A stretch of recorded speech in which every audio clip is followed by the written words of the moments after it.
I'm a nice guy. You're really not. Are I'm you sorry. though? Yeah, like, are you doing things with like for everyone without expecting anything in return, without overstepping your boundaries?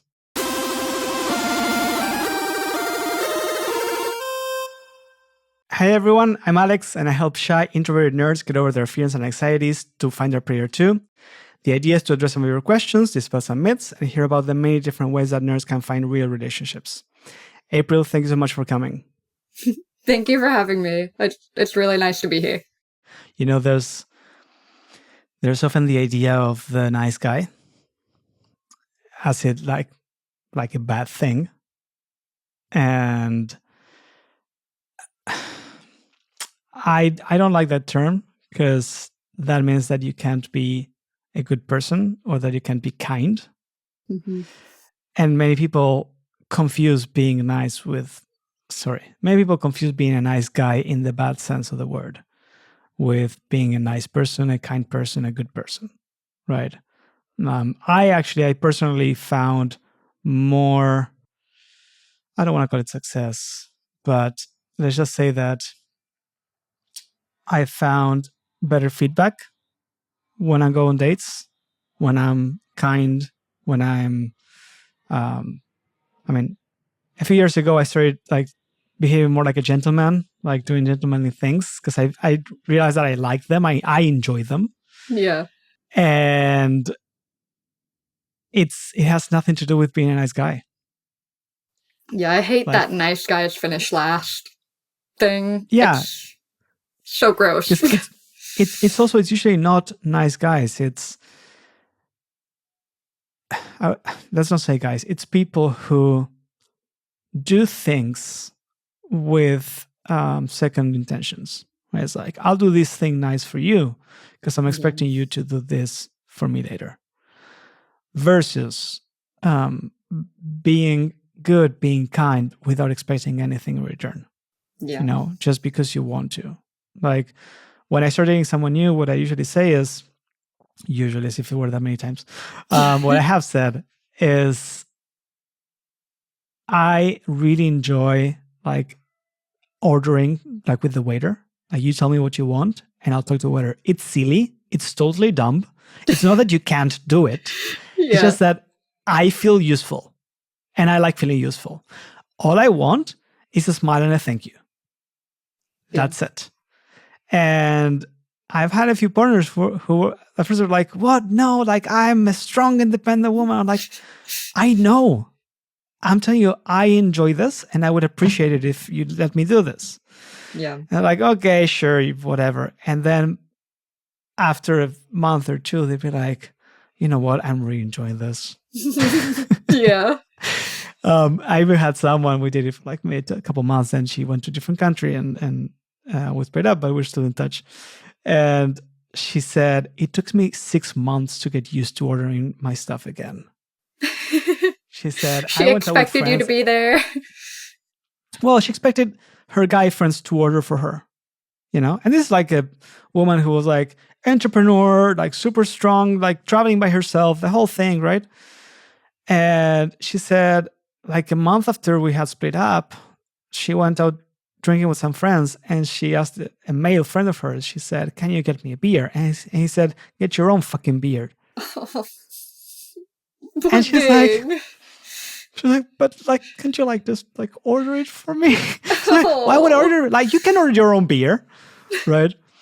And I get it because I grew up with that kind of, I mean, all my friends are really hardcore feminists, and I was like inculcated that we are equal and you have to like go halfway like with the bills and stuff and this and never open the door and never do this. And when I tell my Argentinian friends that I'm doing this stuff, they get so annoyed, they get so angry. And I'm like, look, the women that I've been dating, once they get it and they accept it, they love it. And if they don't, they at least do it because I like it. And that's not being a nice guy. That's being a gentleman. And that's something that I realize that I enjoy, and other people don't have to enjoy it, and that's fine. Are there any specific things that you can like share with people of like what made him, like, for in your eyes at least, kind? Yeah, he honestly, like, from the very first moment I met him, he was just a really, really good person, a really, really nice person, which is kind of hard to find sometimes. So that was what attracted me to him further and talking to him more, because Right. it wasn't like I was bothering him if I just wanted to talk to him. He was always there and always willing to listen. And that was what drew me to him originally. We were talking on Tinder originally. It took a minute before we actually exchanged phone numbers, because you can just use the chat on Tinder. You don't have to go somewhere else. And when I added him to my contacts, I took a picture of him. I put his name in my phone. I put his phone number. And then in the notes section, where you can put, like, met this person on Tinder or whatever you would put there, I put the kindest man I've ever known. That early into knowing him, I wrote that. Wait, how early was that? We probably exchanged phone numbers like 2 months in. You know, we were talking on Tinder, and then it was like, this is silly. Like, why don't we just give each other phone numbers? Yeah. But, so, pat myself on the back for that one. Apparently I have good instincts with people, because Clearly. even through our relationship, I kept bringing it up to him, like, how wild that I put this in my phone, like, the kindest man I've ever known. And I barely even knew you. I genuinely barely even knew him. But it was just something about him. It was just something about him, the way he talked, the way he acted. And truly, like I said, being at the lowest point, and he was still there, and he was still caring for me, and was willing to help me. And yeah, it's 7 years later. We've now been married a month. I still have that note on my contacts. And it's true more than ever. There was one time we still weren't official. We weren't dating, but I texted him and said, I really need somebody to talk to. And I genuinely don't know how. I need to ask him. He was working, but somehow he dropped everything and came and got me and took me to a park, and we sat and we talked for probably 2 hours something. But one thing he did for me that I'll never forget is I was with him and I was really, really low. I was not doing well. And it was late at night. He said, put your coat on. He's like, put your jacket on and come with me. And he just, like, you know, took my hand. He said, come with me. And he had a bundle of blankets and he had 2 pillows, and he took me out and we walked to this kind of, like, sloping tin roof. We were on a property that his RV was on. It was a sloping roof. And he laid out the blanket. He put the 2 pillows down, and he said, okay, we're going to sit here and we're going to look at the stars. Which is, like, boy, the smoothest move that you can think of. But it was the nicest thing in the moment to just be stuck in my head and just really not feeling well. And then it was pitch black out there. The stars were super bright. It was really, really nice. And even, like, the temperature outside was kind of cooler. So I'm sure that physically helped as well to, like, bring my body temperature down a little bit and be more relaxed. You just said that he was helping you. Like, I mean, you were going through some mental health stuff, and he was helping with that.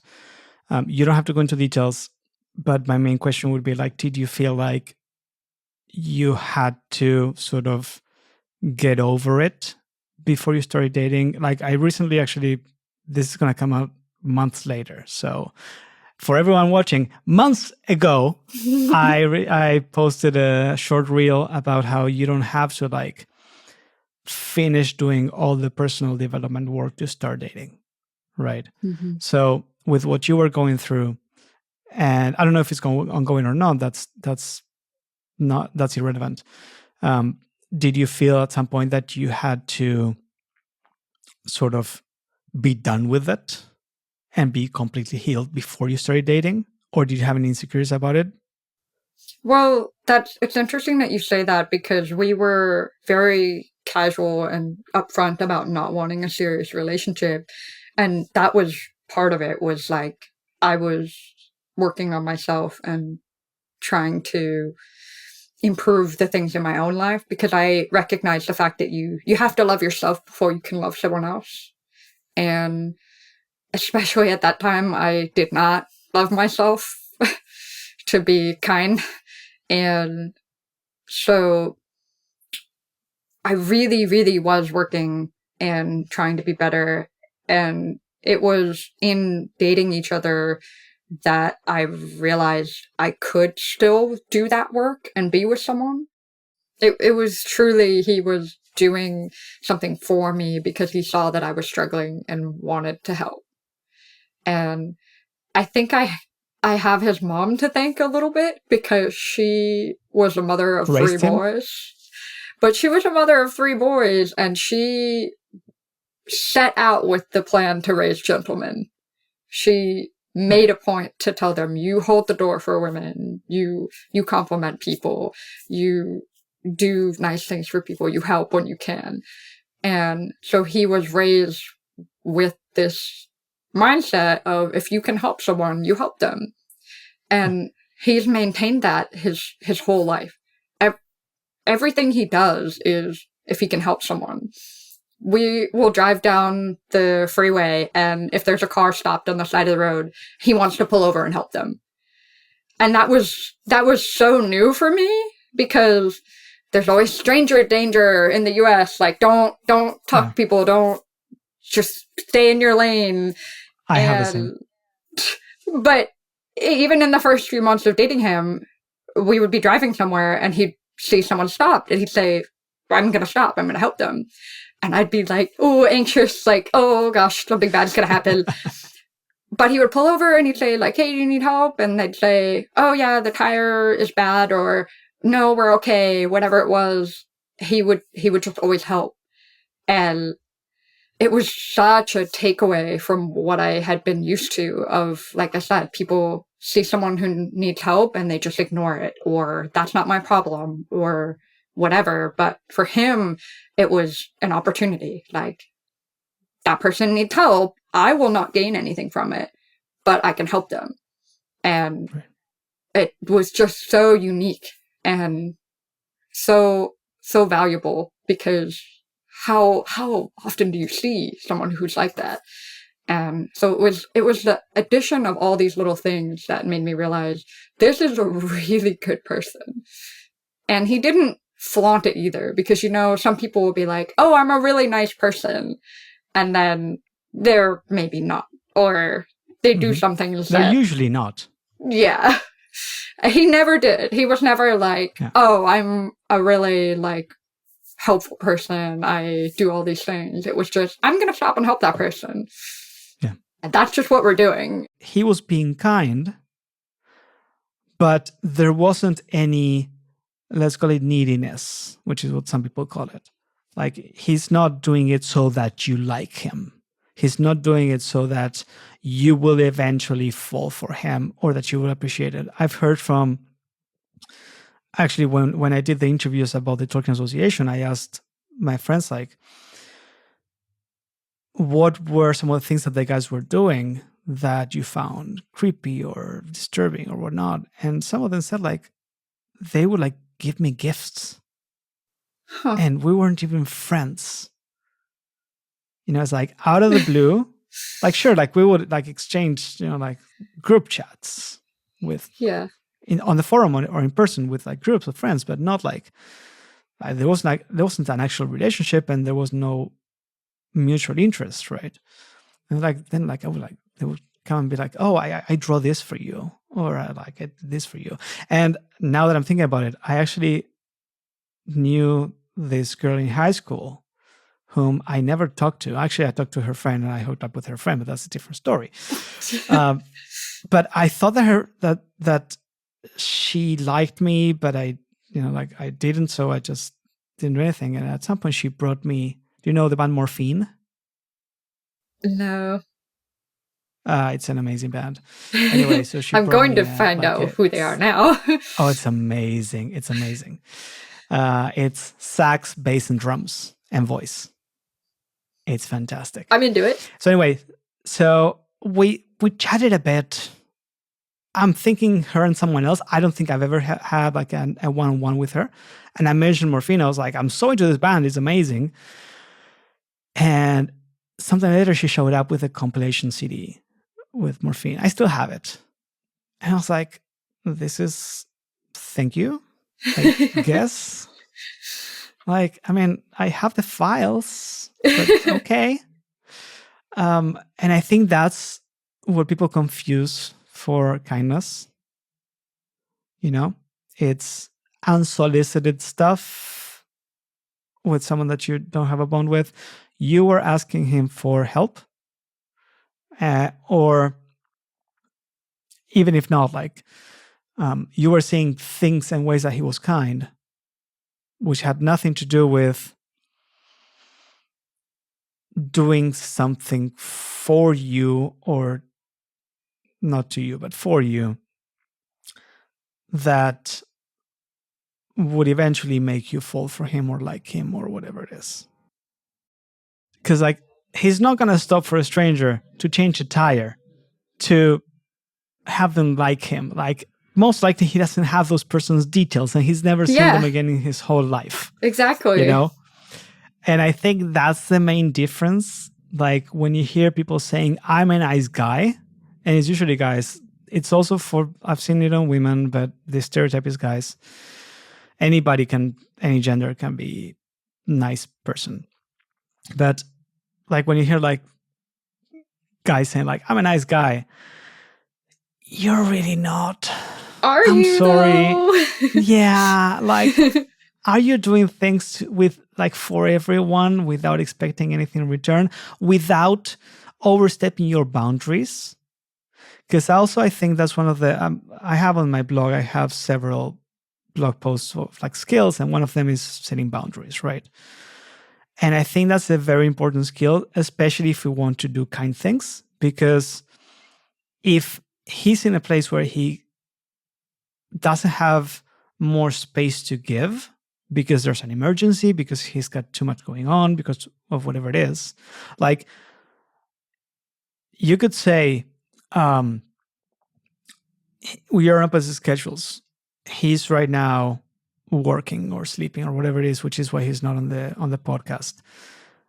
If he has no boundaries, he would be like, okay, I have to be there. I'm not going to go to work, and I'm going to be here. Right. Yeah. Only because some random person in the other side of the world asked for an interview. Right. He didn't do that.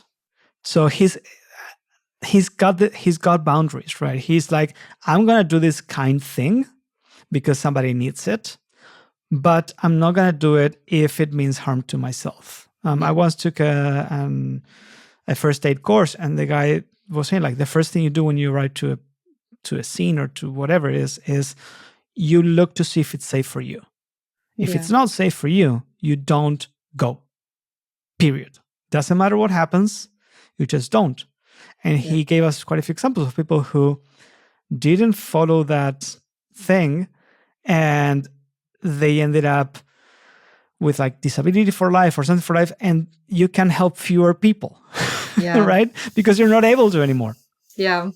It's that put your oxygen mask on yourself before putting it on someone else. If you pass out, you can't help someone. Exactly. And you helped one person. Right. That's it. Like, a child is not going to be able to help 3 other people. You will. Yeah. So, and that could be 3 children that you then help. So that could be 3 children. Yeah. Or like, you have 3 children. It's like, okay, I'm going to put you on the first one and you're out. Yeah. Who cares about those other 2 kids? Just pick the favorite one. Right. I had an air stewardess like giving the speech. Or was it a video? Maybe it was a video. I don't know. Nowadays it's hard to tell. I think it was a video saying like, if you see the air mask coming on, put yours first, and then choose your favorite one, and then put it on that one first. Yeah. So I think that's a big, big distinction between the nice guy and doing nice thing or kind things or good things. It's not being needy, not being attached to any kind of outcome or expecting anything, because that's manipulation, and also having good boundaries. Yeah. And that's what I was going to say. He works 12-hour shifts right now, so he absolutely needs to get a set amount of sleep or he's not going to be able to make it through work. He has to. And we've been really fortunate in our relationship that we are really communicative. It makes sense thinking about where we started from. We always were talking. So we're able to talk about, this is what I need. This is what you need.